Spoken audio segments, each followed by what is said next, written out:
choosing to spend more has its benefits too. Here we talk about North Carolina real estate, business, and life. I'm Justin Kazepis. Today's Real Talk, todaysrealtalk.com, 844-STUDIO-4. Still time to get those questions in before the Q&A session, always at the end of the show.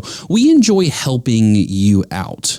You see, that's a passion of mine, of our entire team, is to enable you to become a game changer. And when I say a game changer, I mean somebody who has the ability to choose the trajectory of life that you want to have. And with that comes freedom. You see, education is a chain breaker. If you have the time and the ability to invest in yourself, and that doesn't mean necessarily monetarily with money, but with time and your mind, you can free yourself from the bondage of everyday life. You see, we all have the same 24 hours in a day, and I want you to be able to pick and choose what you do with your 24 hours that you have, because we don't know when that clock's going to run out. So excited today. We're going to have Don Poland on the show, the Real Estate Incentives CPA, talking green energy, energy efficiencies, how to keep more money by utilizing the existing tax incentive programs that exist under the IRS code. Completely legal to find more ways to keep your money. Don't ever let anybody guilt you into finding the ways to keep more of your money. I'm not a rule writer in the game. I just merely am playing the game, and I want to help you play it well as well. So Don Poland, we're excited to have her on. She is with CRE Tax Planning. That's the best way to find her, CRETaxplanning.com. She's involved with multiple organizations and knows what she's talking about. So we're excited to pick her brain today. We've talked about cost segregation previously, right? Depreciation, bonus depreciation, ways in which you spend particular dollars. Then on paper, the IRS allows you to say, okay, we will offset your income based on these categorical dollars that you spent. So that's what we're going to talk about today. Overall, there is a wide-ranging discussion as it relates to climate change. Oh, buzzword, climate change. I'm not here today to talk about climate change and whether there is any scientific validity to that. And you may have personal beliefs on that. That's fantastic. But what I want to talk about is, okay, leadership has decided we think this is a legitimate issue. So therefore, we have created these incentive-based programs for if you invest in the way we believe about this particular issue, again, climate change. If you spend dollars on green energy, then we will give you money back or allow you to keep your money that you spent by way of having tax deductions, tax breaks, tax credits, depreciation, all of those tools, right? We talk about all the time. Government has tools to use to incentivize people to participate. And so that's what we're going to talk about today with Don Poland. We're very excited. 844-STUDIO-4, todaysrealtalk.com. Also, add us and connect with us on social. We're on all the platforms. So if you've got any questions there, you can do it publicly or DM us, whatever you prefer. We're open either way. We're kind of an open book that way. So 844-STUDIO-4, todaysrealtalk.com. I need some real talk. Oh, I need some real talk. Give me some of that real talk. Justin Kazepis, today's Real Talk, todaysrealtalk.com, 844-STUDIO-4. If you've got questions, our Q&A segment coming up in a little bit. But right now, we've got Miss Don Poland with us, CPA, the Real Estate Incentives CPA. So that, if not anything else, tells you she's important. Right? Because Ms. Dawn, I'll tell you, back in the day before my dad passed away, he taught me two things. And really one thing, but it meant two different things. Two people you never short in your life, your attorney and your accountant, right? Those are two people you never short in your life. You spend a lot of time helping people who work very hard for their money, and as the market tightens, working even harder for their money, save more of that money, keep more of that money. Am I correct in guessing you probably get invited to a lot of year-end holiday parties? Is that true? Are you on everybody's dance card these days? I do get invited to a lot of meetings, a lot of parties. It's all about the money for sure. I get a lot of phone calls. I answer a lot of questions, which I love all of it. Yeah, that's good. You seem very personable. I've seen you in CLEs, right? So I'm a North Carolina attorney, so I have to take a bunch of education classes. You are coming out as the go-to person for green energy tax incentives and recapturing those dollars for real estate developers. I had a quick conversation with someone in the past about cost segregation. You do cost segregation. I think it's great to find someone in your local market doing cost segregation. You're mostly in the Raleigh area, but I assume you serve all of North Carolina. Would that be a true statement, or kind of what's your niche and kind of focus within the state of North Carolina, location wise? I really, within the state, I do a lot of in-person stuff in Raleigh. I actually also have another residence in Lake Lore. So I kind of go over to the Asheville area. I'm going to be visiting there in another week. So I kind of go all over. But as far as when you are talking to investors and developers, they're developing all over the place. So I have clients I talk to in California and DC. It really doesn't matter because most often your client will be in a different location than their property. And I'm focusing mostly on federal incentives. We will talk obviously a little bit when you get into the green space, it goes all the way down to the local level. So there's a lot. So you bring up an interesting point. So I'm licensed in the state of North Carolina. North Carolina has reciprocity with other states, but I can promise you something, Dawn. I'm never going to take another bar exam. It's just not going to happen. I hear you. One of the times of your life you black out, right? Like, and that was one of it for me. My two children would be scarred. They're young enough right now that maybe I could get by with studying for something like that. But I had like being involved in their life, and I can't recuse myself to a dark room again for a few months out of the year. So. Yep. So for you can focus nationally then, right? Because these rules are applicable whether you're North Carolina, California, all the way, let's call it Hawaii, right? Let's go as far west as we can. So you can serve anybody in all 50 states. Is that correct? Yes. So when you file your taxes, you got your federal and then your state. I actually used to do state and local taxes. So I know a lot of the tax laws in all 50 states, but mostly for real property, the states piggyback off of the federal return. So there are some differences, but it really, you start at the federal level, it trickles down. And so, yes, all 50 states, US. So when you talk about foreign investments, different story, but US, all good. Excellent. And Asheville, what a market right now, right? I mean, Raleigh, obviously, right? We could let's talk about Raleigh some more, okay? Raleigh has been in the headlines forever. They get a lot of love. I get it. But Asheville as well, right? You've got a lot of, let's say, retirees, which brings in a lot of investors wanting to invest into a marketplace with a lot of people with some cash to spend and reaching that point of life of, I've worked really hard. Now's time to spend some of that cash. So let's talk about some of these ways that people can keep more of their dollars, right? It's not just what you make, it's what you keep. And so the conversation I had previously about cost segregation, really a form of depreciation, right? And bonus depreciation was one of the terms I learned about, right? The Tax Cut and Jobs Act, what it did to create a possibility of 100% bonus depreciation. Give me, Dawn, your perspective. I'd love to hear it. Cost segregation. Give me that high fly elevator pitch on why would cost segregation be relevant to somebody? Well, okay, all of these incentives, and I feel like I'm a conduit for Congress and the taxpayer, because Congress gives us, when we talk about bonus depreciation, they give us these incentives as levers for them to try to have private investment move in the direction that they want it to. And real estate is always where they want private investors to put their money. They want the US to continue to grow and be the best in the world, really. And real estate is huge. So when you're talking about cost segregation, you have the main crux of it is that part of your building asset is really personal property. So you should do it from that standpoint that you can depreciate things more quickly. And that in turn saves you money on your taxes because you can reduce your tax liability down to zero. But the key is that you reinvest that into another investment. And that's what they want you to do. That is the driver. That's a driver of almost all the incentives that we'll talk about today.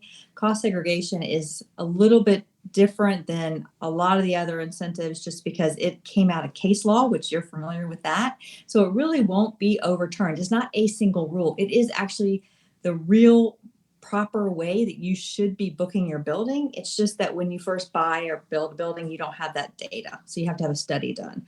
So you really should do it on every piece of property. So, but when you talk about the bonus piece, that's the lever that Congress changes every year to try to, give you more incentive or less incentive. You cannot dip into that bonus piece unless you've done a cost segregation study and put some of your asset into a shorter life. So the two kind of work hand in hand.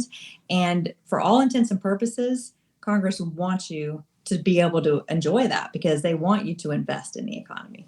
Let's say I'm a listener of today's Real Talk, the hottest real estate show there is in North Carolina. I've got my real estate professional status. I am so excited for this new development project that I'm going to be working on. Let's say, though, the timeline to start, Dawn, I'm just acquiring the land now, so I got about a 2-year runway before I start putting shovels in the dirt and spending dollars. I got to get a hot take from you right now. I'm not going to hold you to it, I promise, Dawn, but I got to just speculate with me here in hypothetical land for a moment. 100% bonus depreciation. Do you think it ends up getting renewed at some point in the reasonably near future? I think that we will have bonus depreciation recharged. When you look historically at it, when it started in the 2001 or something like that, it was never 100%. It was maybe for a short period of time. It was 30, 50. I think definitely we'll go back to 50%.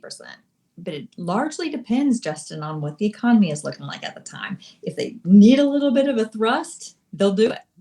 So it's a little bit of an unknown. They won't be scared to pull the lever, I bet, right? There's someone in that back room like, hey, this one's really ready to go. Yeah. It's just like the Wizard of Oz. It really is. well, and you mentioned the IRS and the way that real estate just tends to be this thing that legislators focus on, that leaders focus on as a wealth generator, as a growth module, accelerant for the economy and for really just the success of people. And I attribute that, and I've said this in my past conversations, to the concept of family, right? Because people realize, okay, if you factor in step-up basis, right? So when I pass away and what my kids will get, and there's a lot of debate and conversation going on about that right now as well. But just that concept of family and how it can keep going forever, a physical, tangible asset, not even just shares of a company, right? But actual physical space and how that in theory is going to last much longer than we will as individual people. I think that's why it continues to be the focus in a good way. And I think that that's good. And what we want to try to do is help educate people on the incentives of real estate and business and life. Just fun. Like we could talk food all day. We'll find out what your favorite food is, I'm sure, at some point here tonight. So really just wanted to go through some of the other incentives then, because you seem to be honing in on two other particular topics. And I want to ask, because I always try to think like one of my favorite shows is Cash Cab. You ever watch Cash Cab? Like the random information kind of game show. You hop into a random cab in New York City and you get asked game show style questions. So I think of it too, like where we don't have that in North Carolina. Okay, but cocktail parties, right? Cocktail parties are all the rage. Come on over, have a sip of something, enjoy the time with people. So if I'm talking with people at the next cocktail party, I need to know some terms, Dawn. I need to know what I can be telling them about. And I even like to start with like getting the name right. So when I'm looking at the name of 179D and 45L, am I even saying that right? Like what should I be saying to people? That is exactly right. And it refers to the Internal Revenue Code number, just like 401k. You're used to the word 401k, and I don't know how many people actually stand back and realize that's the Internal Revenue Code number. I didn't. So I'm not going to lie to you. I didn't. So there you go.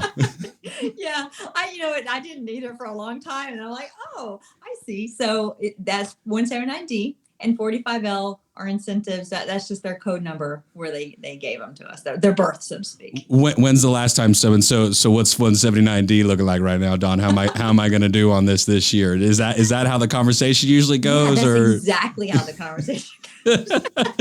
All right. So my baseline understanding, we'll start with 179D, then let's get into 45L. The way when I look at it and I try to watch some videos and gain some knowledge before I sit down. I like walking into a room not knowing anything, Don, but you're the expert here. I don't know much. A government grant deduction, is that what it is? Or tell me, what is 179D energy incentives? What is it? I wouldn't use the word grant because that's transferring of cash. The deduction part is actually very similar to the cost segregation when we're talking depreciation. So the 179D, the calculation is completely different, but the result is also accelerated depreciation. So when you're talking to anybody and they're talking about what they can get, even if you're just an individual looking at your 1040, they tend to think credit. And a credit is $1 for $1. You get your kids' tax credit, your child tax credit, these things kind of come and go.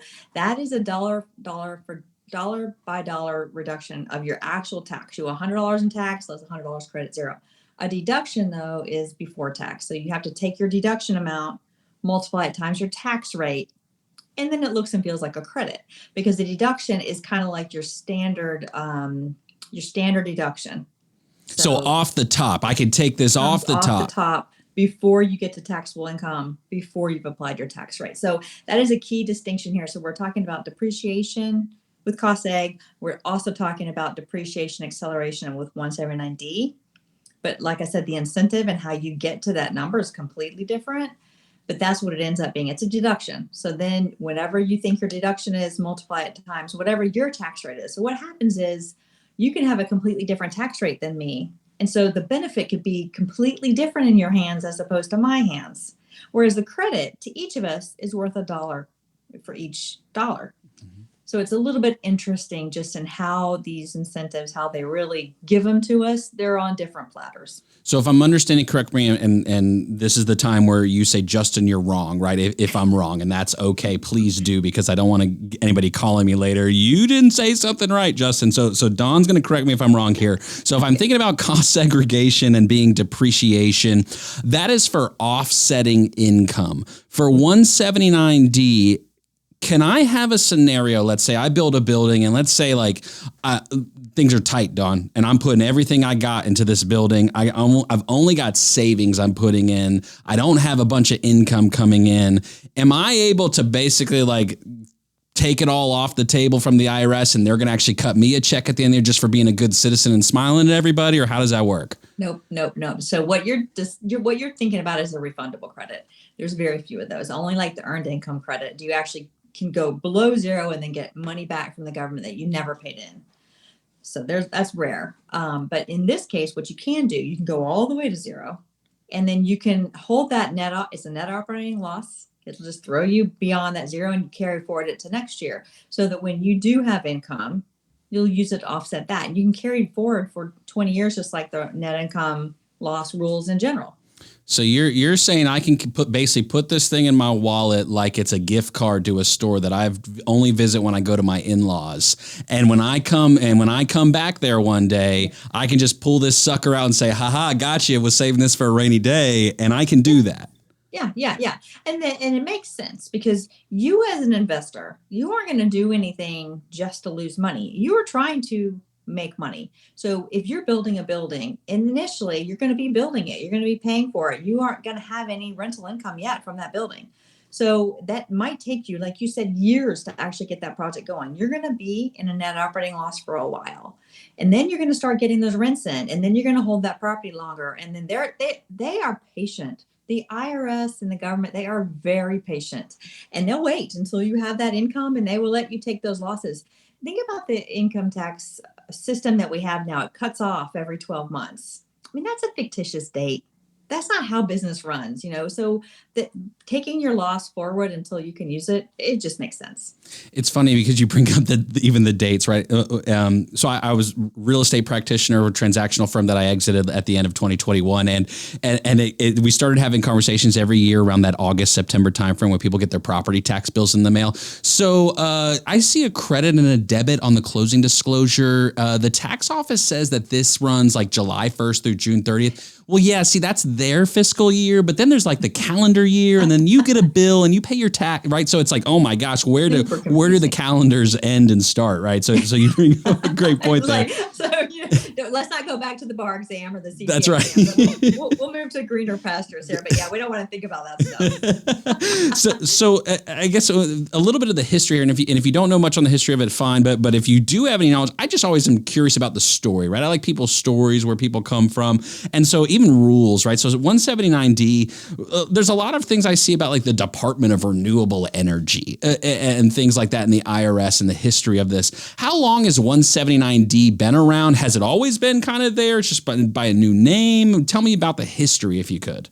It's been there since 2006. So 179D, and you hear this all the time, especially when we have candidates that are running, you know, they're looking for ways for renewable energy, for green energy. We've got global warming. I mean, this is a huge focus. How are we going to, you know, not be so dependent on gas, all of these things. So it has been a focus for a while to try to move towards just being greener, and, you know, LEED buildings and green buildings. These things are gaining speed, takes a while. So 179D first came into play in 2006.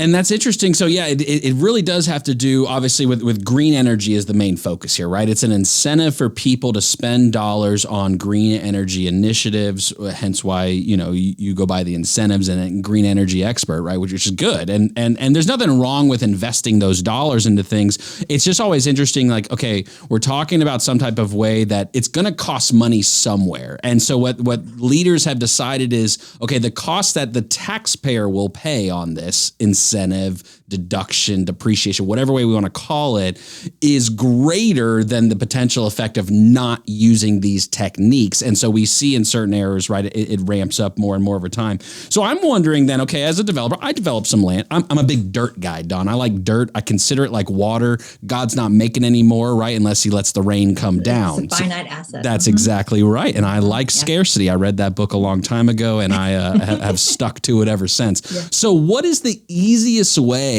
for a developer to accomplish getting this type of incentive? I mean, am I going to have to spend a $50 million on a property to get any of these incentives, or how does it work? You mentioned the formula earlier. Tell me about the math now. Okay, so let's talk about the math, but I will mention one thing because you touched on it. When you're looking at these incentives, especially when we get into 45L, but definitely with 179D, part of the reason why the government is giving you the incentive is because it is going to cost you more to make an energy efficient building. So there's a trade-off there. So really the best thing to do is, when you look at your plans and your design, to have it taken, have somebody like myself take a look at it at that point and see what modifications you might need to do to capture the credit if you won't be able to based on your current design. So what you actually get for 179D, you have to be 50% more energy efficient than a certain code, which is right now it's the ASHRAE standard. If you're probably not familiar with that, it stands for architects. Actually, I can probably forget refrigerated AC engineers. This is big, long, you know, it's the ASHRAE standard. Shocking. It's one of those words that you say just like 401k and you're like, what does that actually mean? But it's a baseline building standard for energy efficiency. So you have to be 50% more energy efficient than that. Now, the interesting thing about this, they look at HVAC, envelope, and lighting. There's 3 components to it. And currently and historically, the standard has been based on 2006. So honestly, just building up to code, you get it. So if you're it's a new construction building, you're going to get this deduction. It has been historically, prior to 2021, $1.80 per square foot. So generally a larger building is going to have a lot more benefit than a very small building. You do have to have it signed off by a specific type of mechanical engineer. So that is one thing. If you just have a small amount of square footage, it's harder to really get over the hurdle of what the investment's going to be to have a study done and a sign off. But if you have like a big warehouse, it's pretty much a shoe in. Now, the Inflation Reduction Act changed this incentive quite a bit. And actually, it's going to be available to get upwards of $5 a square foot of a benefit going forward.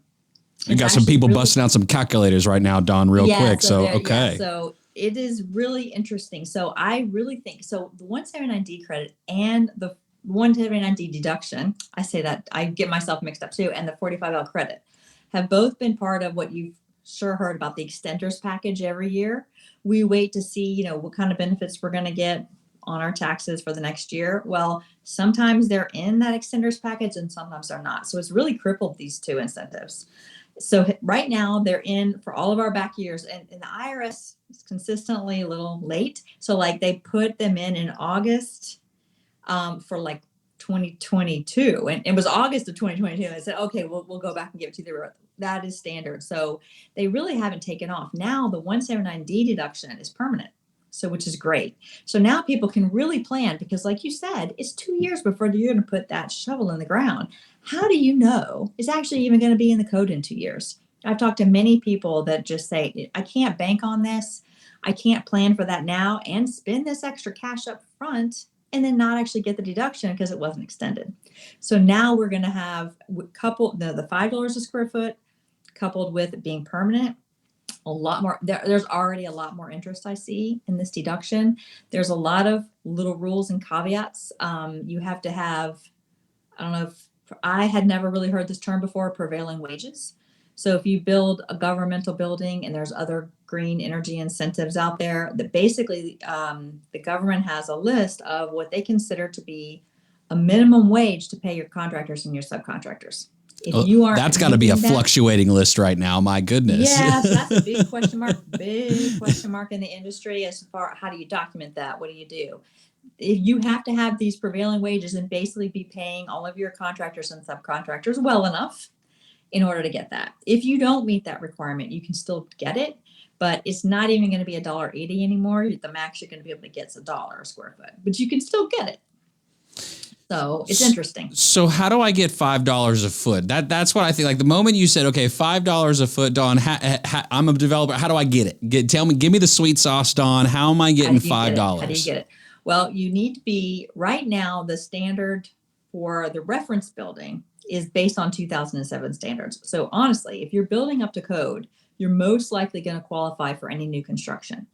It's going to go based on the date that your project is started. But let's say you start your project January 1st, which is when the $5 goes into place, then you're going to be golden. And this is a little bit of an interesting, there's all these little nuances, until the IRS actually puts out more information on how they're going to do the prevailing wages, you don't have to follow that and you can still take the $5 a square foot. It's right there in the Inflation Act. I think it might be a catalyst to try to get the IRS to get guidance out faster than they normally do. Mm-hmm. But if you start your project then, you can, even if your project is finished in 2 years after that, it doesn't matter. It goes by your commencement date. You'll be able to qualify for that. So you mentioned HVAC, interior lighting, and building envelope. So interior lighting, are we talking like if I just put some LED bulbs in, hey, I'm getting $5 a foot, or what am I looking? Do I need to show you some receipts actually? Or are we going on the honor system? What are we doing here? There's a lot of testing that's done on the back end and all kinds of. I won't even speak to that since I'm not a mechanical engineer. But we do have one on staff, and he's the one that does all of these things, and that's all he's done for like 20 years. Although it hasn't been, but he's been a mechanical engineer and done just 179D since 2006. So it's interesting. But what is interesting is in the past, you mentioned lighting, just your lighting could qualify. And when you looked at the $1.80, it was 60 cents per component. So just your lighting component could qualify. So if you had an older building and you went and put an LED lights on everywhere, you got 60 cents.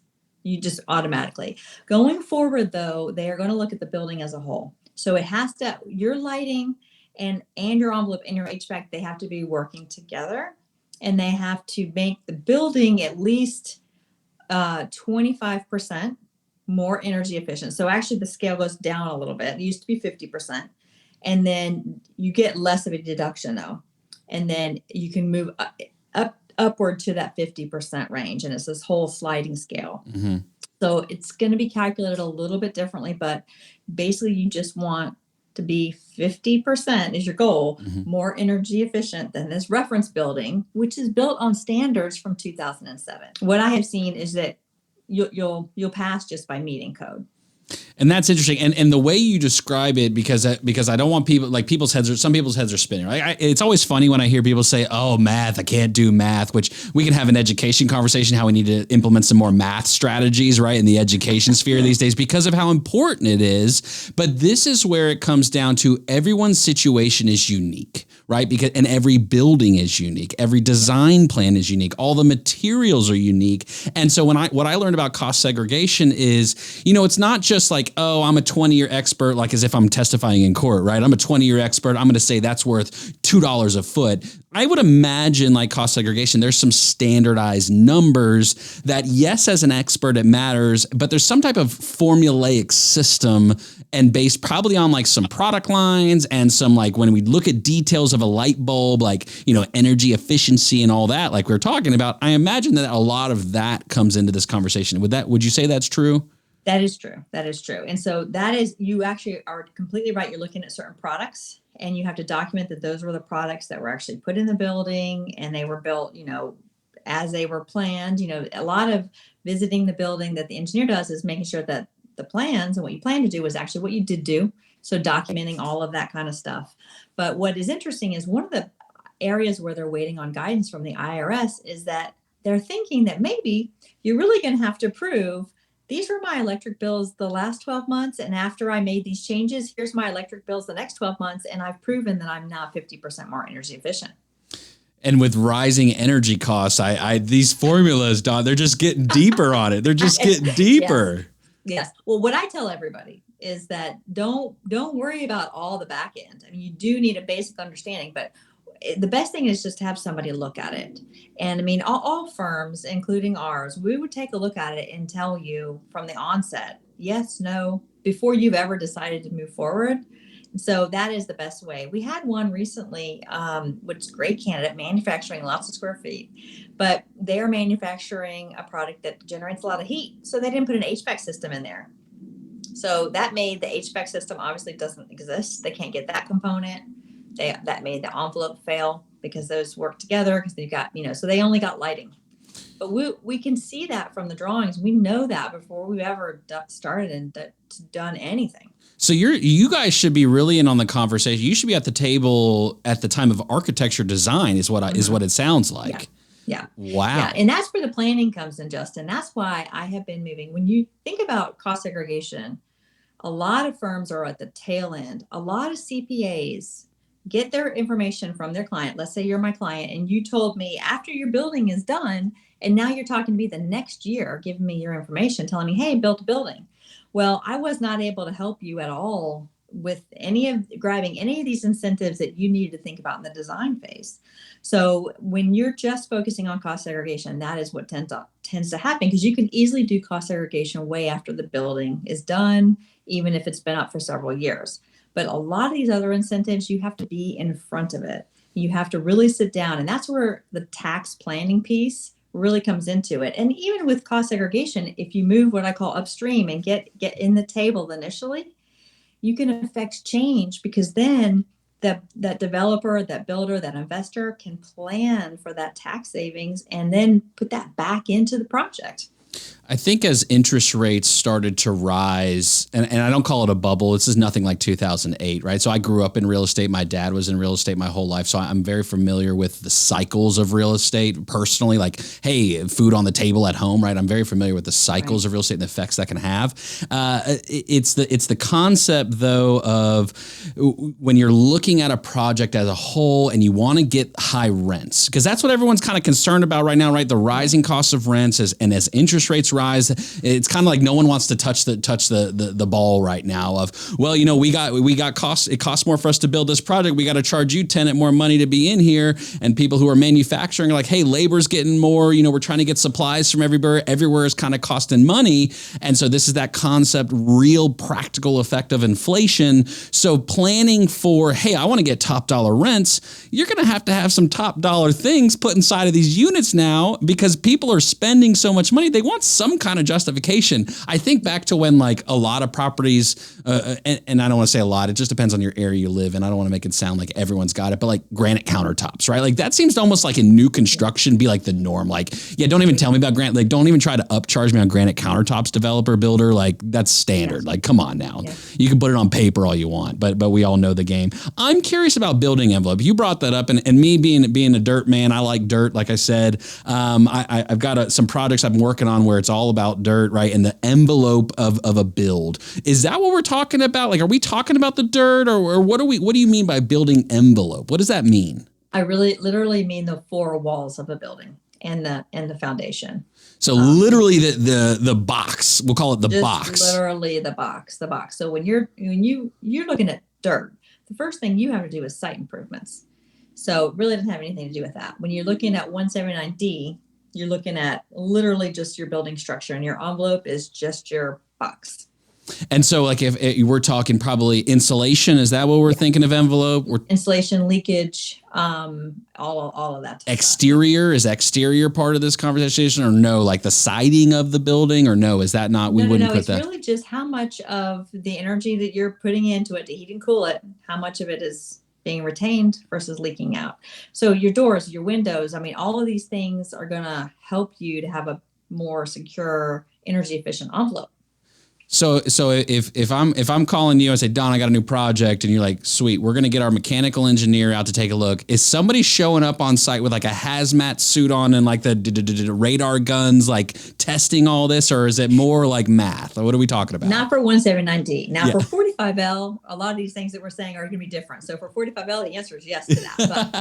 But for 179D, no. Actually, the engineer is mostly looking at your plans and what you plan to do, because from there they can run all the specs. There is certain software they have to run everything through that will tell it how energy efficient the building will be on paper. And then the site visit is actually done at the end, and they're basically just making sure that everything was just built the way it was supposed to have been. There's always some changes on the ground. So maybe you put down, you're going to put in a certain type of an HVAC unit, and then when they get there, it was different. So they just would look at those items, adjust the software, make sure everything still passes, and then they would issue the certification. So like a Sears 77 or whatever the number is, right? If it's on paper, it's got to be there at the property too. Yeah, okay, that makes sense. Well, let's help ET phone home then at 45L tax credit. Let's talk about it.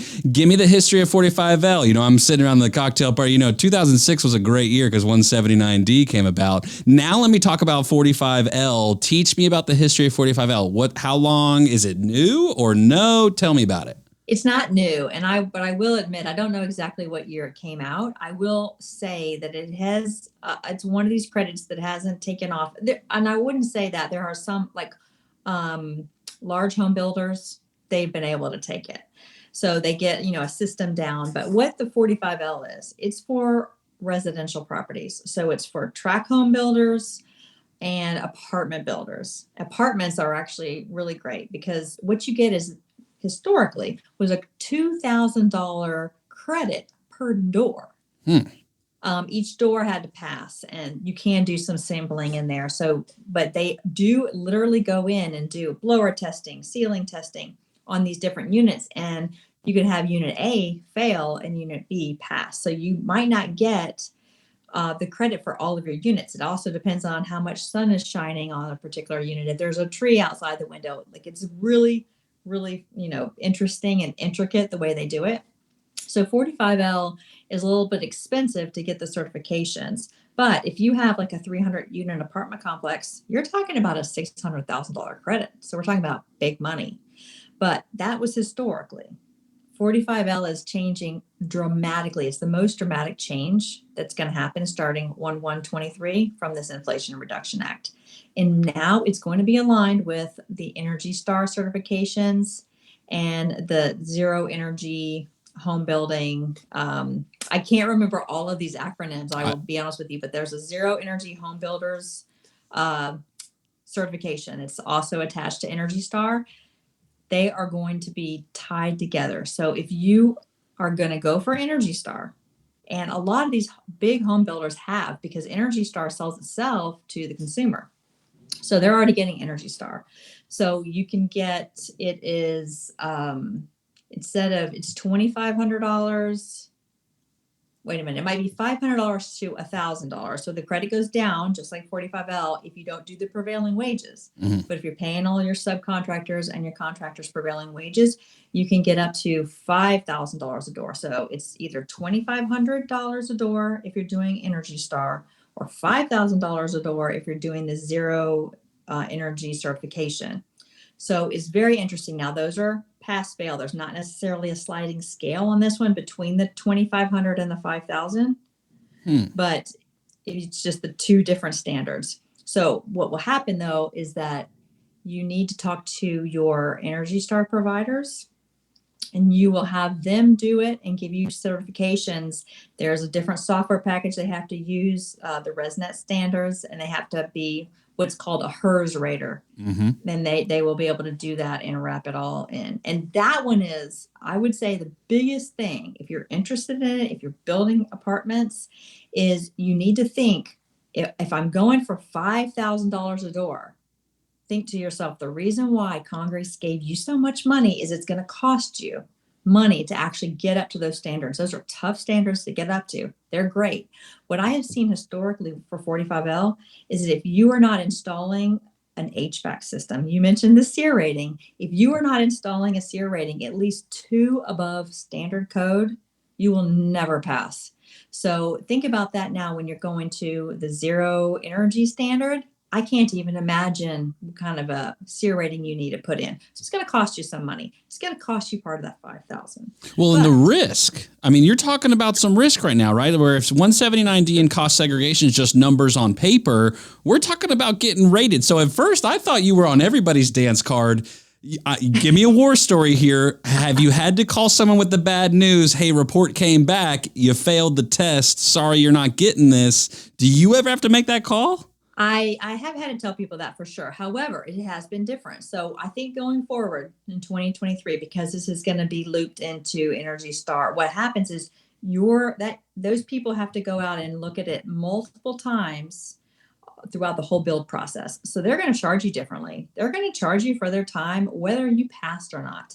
Historically, for this credit, you could build, and then you could come to me later and say, hey, did I build it to get this credit or not? And I could look at it on paper again and then say yes or no. So I have had to tell people, no, you failed, but they didn't pay anything. Because we will look at these things and tell you that answer before we ever get started, before you have to pay anything to us. So someone can get a baseline at least, like, hey, you probably don't waste your time. It's not, this is not going to happen. What we'll say is, it looks like, from what we've seen here, we have to go out and do the actual testing, but you should pass. And then they'll know. And it's everyone that we've actually done the studies for, it has totally been beneficial for them. But yeah, going forward. So I will say the whole industry right now is pivoting on this, because they need to come up with a different way to price this, to market this. I mean, all of it, because what we feel like is going to happen is that if you are already Energy Star, you're golden. It's going to be easy for you. If you're not, for you to be able to get there the first time you do it and put your processes in place and see what it's going to look like for you, it is going to be a risk. But that's what the government wants. They want you to go for that. They want to push more people that direction. They want the smaller builders to also follow suit, not just the big ones, because I don't know what percentage the big home builders are building of all the residential around the country. We need more. There's a lot that's left on the table if they're the only ones that are trying to apply all these energy standards.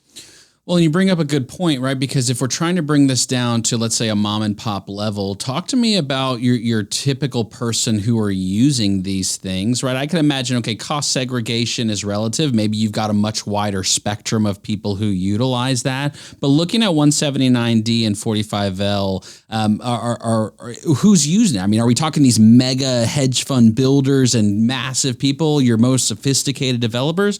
Or are there some small shops that have realized the potential of this and are using it to their advantage? Well, okay, so there's one thing I didn't tell you about 179D. There's a secret that I didn't tell you, but I'll answer that first question too, and then I'll tell you this. It's the secret area where a lot of people are using it.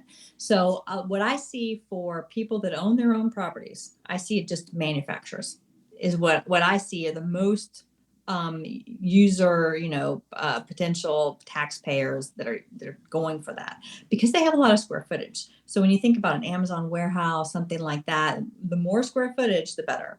So you're industrial folk. You're talking industrial Industrial. style. Yeah. That's where a lot of the 179D is. Now, some people are grabbing it when they're doing their lighting retrofits, but you really need at least 50,000, if not 75,000 square feet to make it worthwhile. But the secret area is, and so we didn't talk about this, is the government has also realized that there's a lot of government buildings out there when you talk about jails and schools and universities and all these things. And so they also want them to be energy efficient. Well, they don't pay tax, so they don't really care about a deduction. So what they've given you in the 179D is that they allow the designer or the architect of those buildings to take the deduction. It has to be transferred so that governmental entity historically has to sign on paper. Yes, you can have it. They didn't need it anyway. And so they get to take it. It's a fake deduction because the architect and the designer didn't have to pay for it. And so there are a lot of architectural firms out there that they make bank on taking this deduction that doesn't actually exist for them. I have talked to firms and that what they do is based on how much of a deduction they get, how much that reduces their tax this year. They calculate that and they pass it out as bonus to all their employees. Interesting. So we're talking about if you are designing from the architectural, the professional design perspective of a government building for the government, that's got to create some competition, I would imagine, then of maybe lowering some bids and things like that as far as offering design plans. I would imagine that's part of that game. It has gone there. That was not the intent of Congress. But it definitely has gone there, but that's a balancing act for sure. Well, Dawn, I always say the market will dictate. That's the market will dictate. And so that has been historically just a landslide. And now going forward in 2023, because we've got so many changes in this Inflation Reduction Act, they have now opened that up to any nonprofit. So if you're a church, if you're a private university, if you are just a 501c business, nonprofit, and you're building a building, your architect or designer can have that deduction. So that is going to open it up. I already have architect firms calling me now that want to talk about this who hadn't taken it before, that do a lot of work in that space. Well, it's interesting you mentioned that. So I am on the board of a nonprofit, a 501c3 called the Hope House here. It's based in Huntersville, North Carolina. It is a transitional homeless shelter for women and children. And we have begun developing cottages for part of our transitional living to help people get acclimated to the real world by themselves.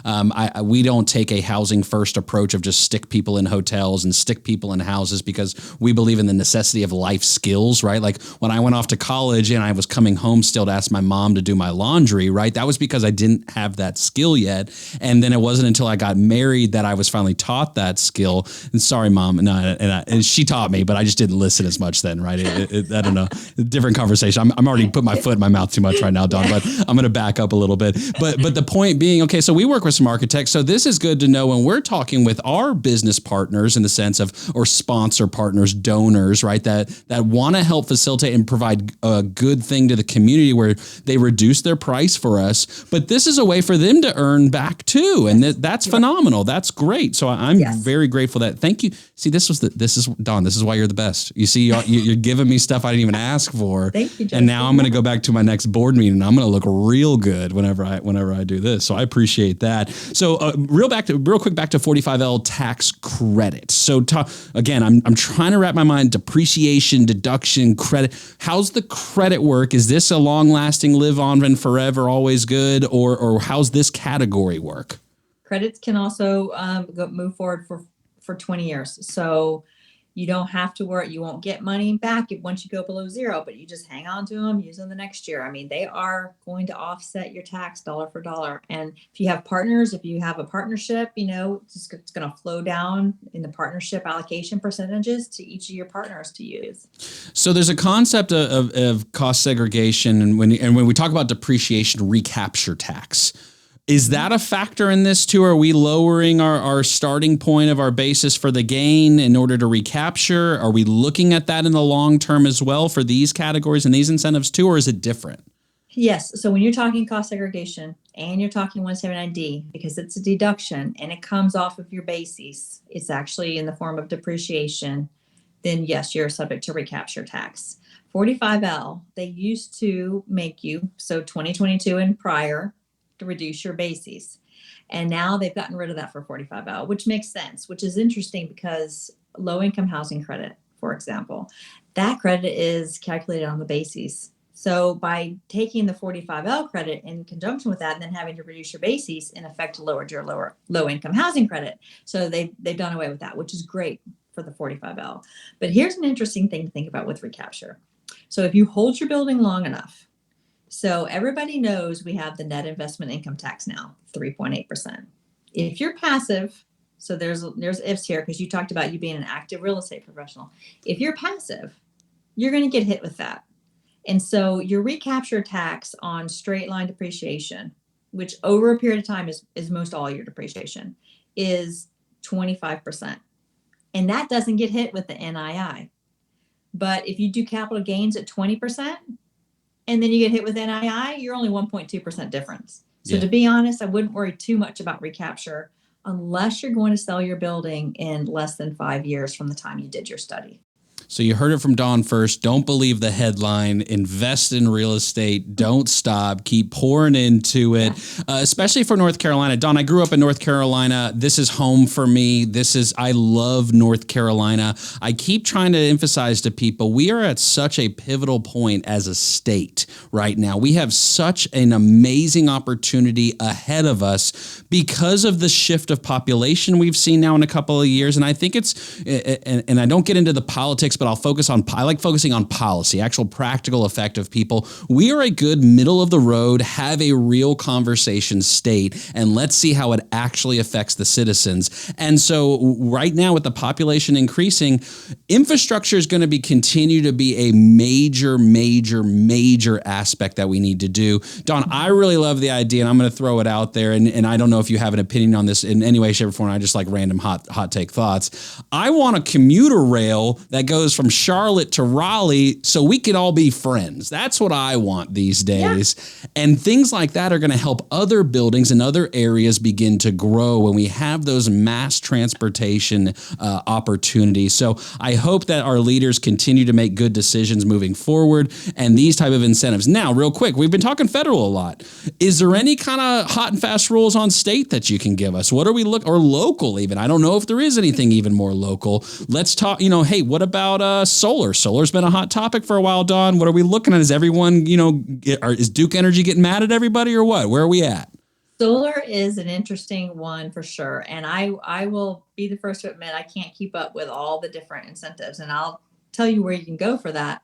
But solar, I don't know if you know, just from a federal level, it was starting to sunset. It was 30% and then 26%. It's going back up to 30%. So it's going to get a little bit rejuvenated. Solar is very hot. There's great benefits with depreciating solar. The solar credit for North Carolina has sunset. So that, I don't know if they're planning on putting that back or, if there's anything on the table with that.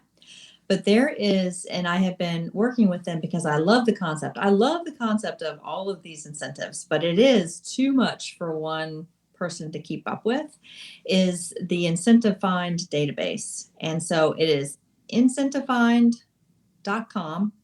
And you can go out there if you are building, especially if you're building, you can go out there and put in your parameters. They charge a couple $100 for the report, but it is not a static report. It's a live report, and it's good for 18 months. It will show you all of your incentives, the federal, the state, the local, the city, the county, everything that you are eligible for based on your parameters. And then it's a live report for 18 months. So whilst you're building, whilst you're constructing, you can go back out there and see if you're now eligible for anything else. It's really pretty fascinating, and I love the concept. I think that implementation, you got to keep up with it. You got to see, there's all the major problem that I see in general with all these things is I looked at several incentives for Raleigh, was trying to help an investor get some things, and you have to go over here and apply here with them and get approval at this stage, and you have to do this over here.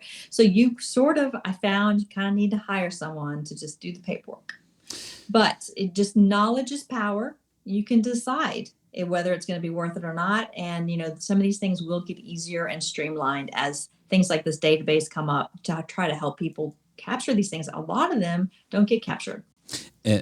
Education is a chain breaker, Dawn. I am a big believer in that. My dad started off sweeping parking lots as a kid and made a decision one day that he wanted to learn. And thankfully, that was one of the many things he tried to pass along to me. One of the few that I actually retained over the years.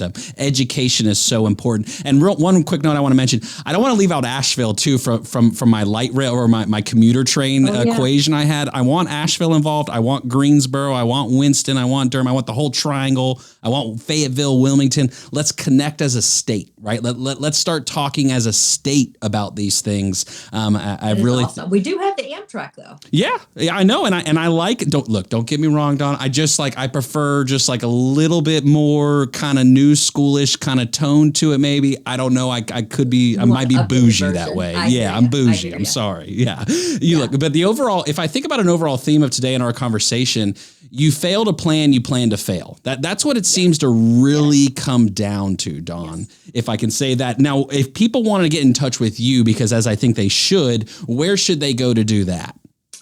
CRE, commercial real estate, taxplanning.com. Perfect. And you can both call with me there. We can go over what you have, going on. I love the planning. I love to try to help people save money. I went into this space from doing returns for years and years and years because I make people smile. That's it. You help them keep them buku bucks, Dawn, and I like that. Now I'm going to go to the next cocktail party. I'm going to be able to have a few more conversations. So I do appreciate that. Dawn Poland, the Real Estate Incentive CPA. So grateful for your time, Dawn. We really appreciate it. Looking forward to hearing all the new incentives that are going to keep coming out both at a state and federal level. We'll check in with you again at some point if that's okay with you. Perfect. I would love it. Yeah. Today's Real Talk. Yep. Go ahead. Sorry, Dawn.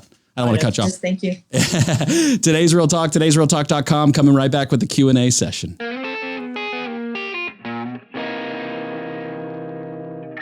Today's Real Talk, today'srealtalk.com, 844-STUDIO-4, Justin Kazepis. And now is that time, Q&A. You've got Q's, I've got A's. And excited about the questions we've got today. Thanks again so much to Dawn Poland, CREtaxplanning.com, CRE commercial real estate, taxplanning.com.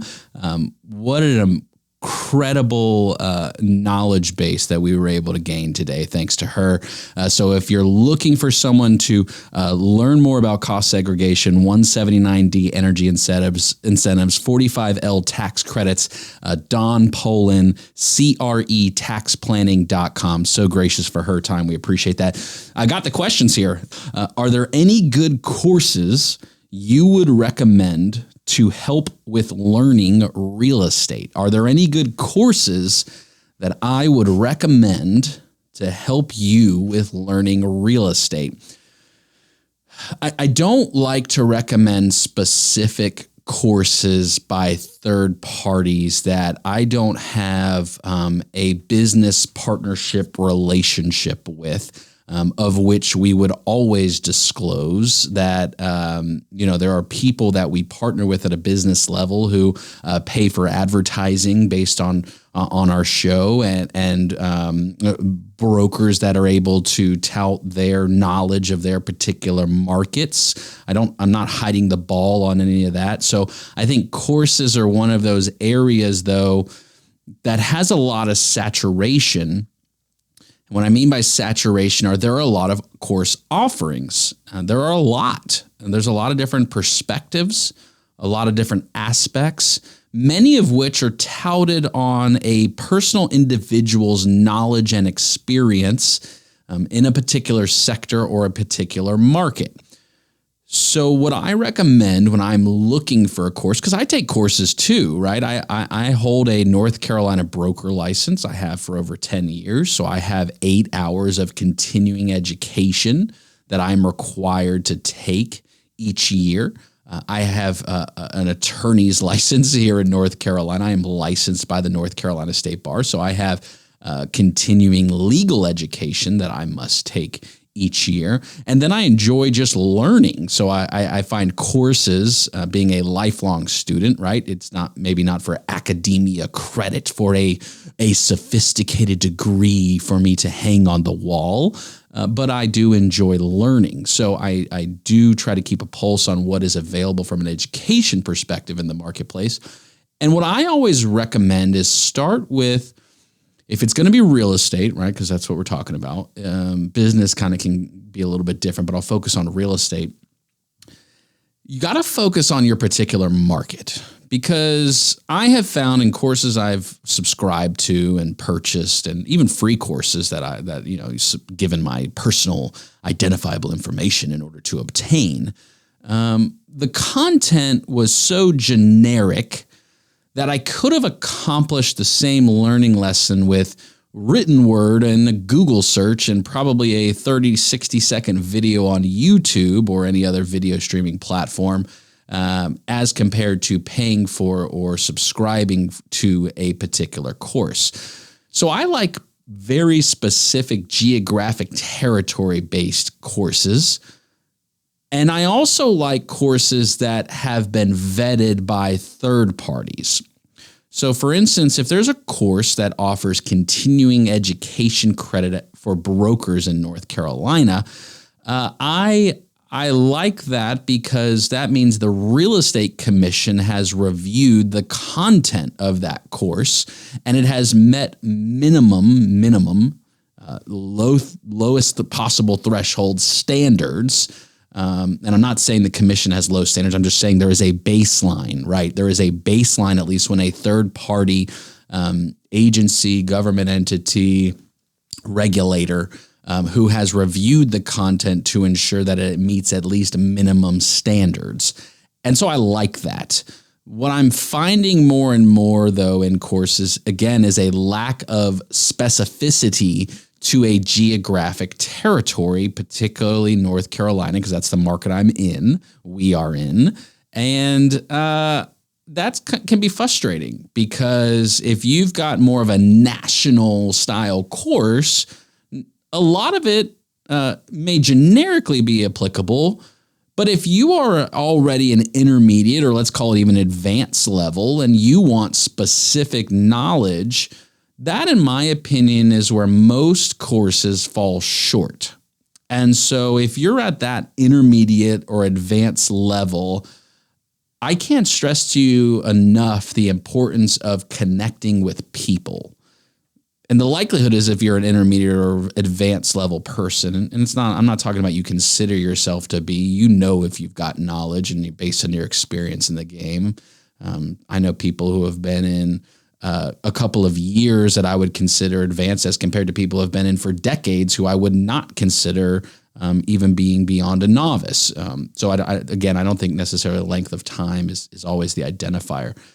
But finding people to connect with that may not have the exact knowledge, right, that you're looking for, but will encourage you to continue seeking that knowledge, I think is very, very important. So are there any good courses you would recommend? I don't I'd say find the one that is specific. That's the best course I recommend. A specific topic of content. Generic content is good as you're a novice, but when you want to reach higher levels, you need specific content. So thank you, George, out of Wilkesboro, for that question. We appreciate that. What do I do if my contractor won't finish the job? I'll be honest with you. I normally like to say, hey, give us your name, what city, location you're in. But this one actually was an anonymous question.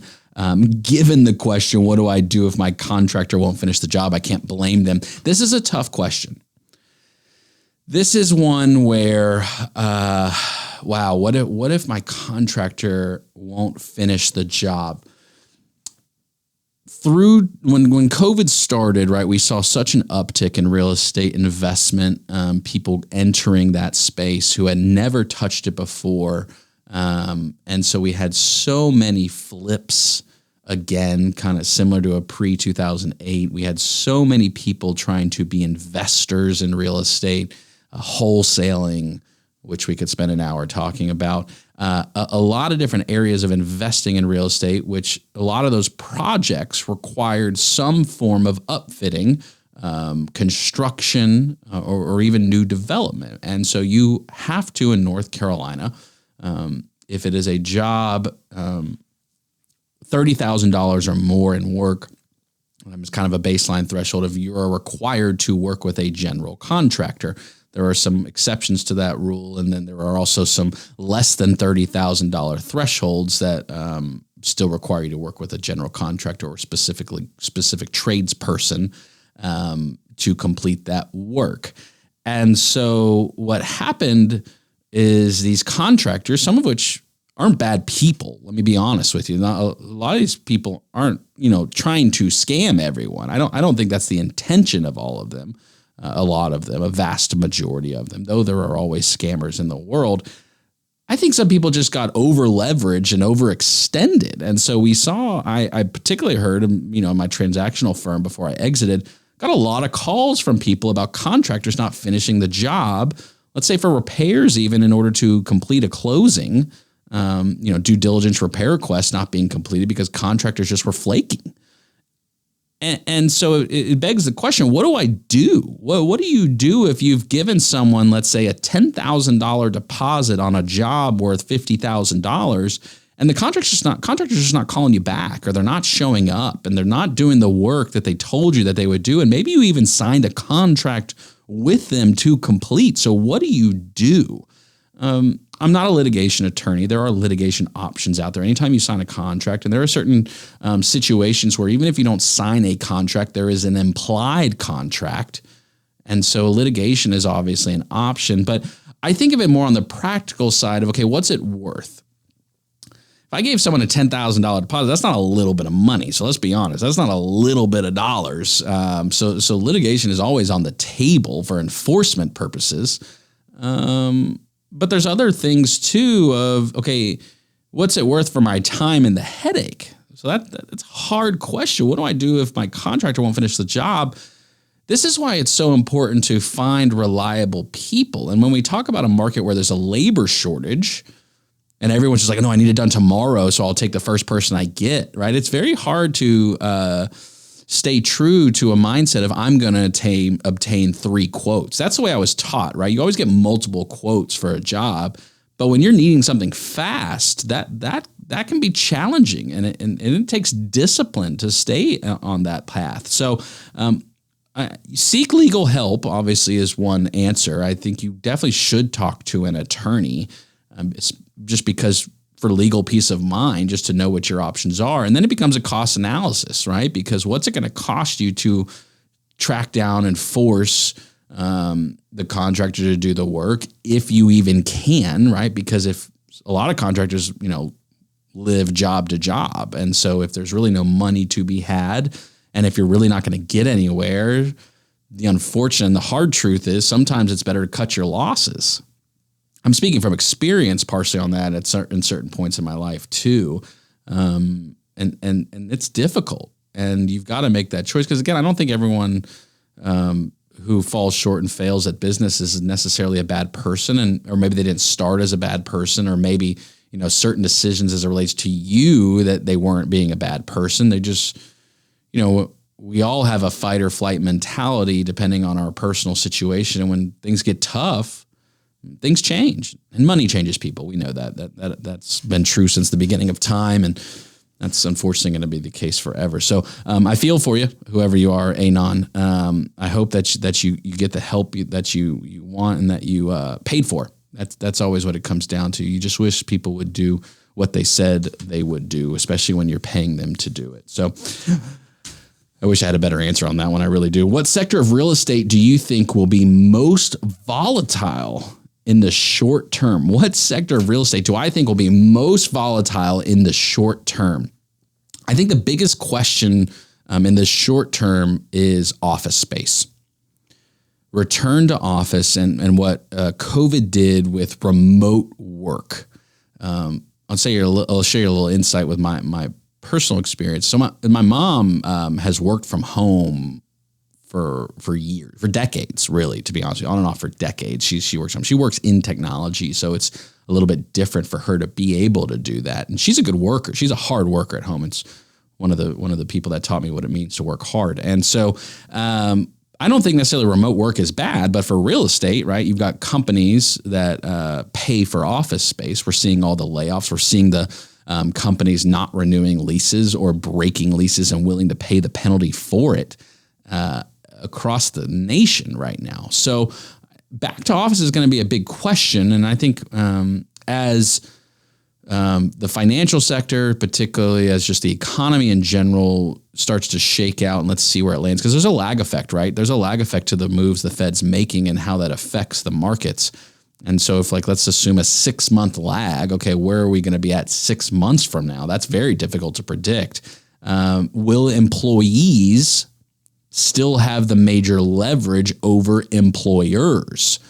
And that has to do with the supply and demand. Again, the most basic principle of economics of, okay, how many jobs are available in the market as compared to employees, potential employees, laborers in the marketplace.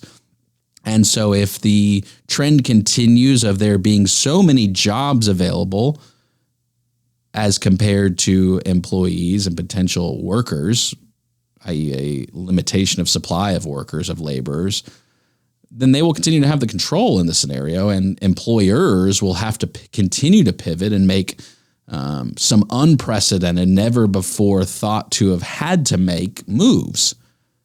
And so what will those moves be? We'll see. So I think office is the biggest one. The second, from an investment perspective, are short-term rentals.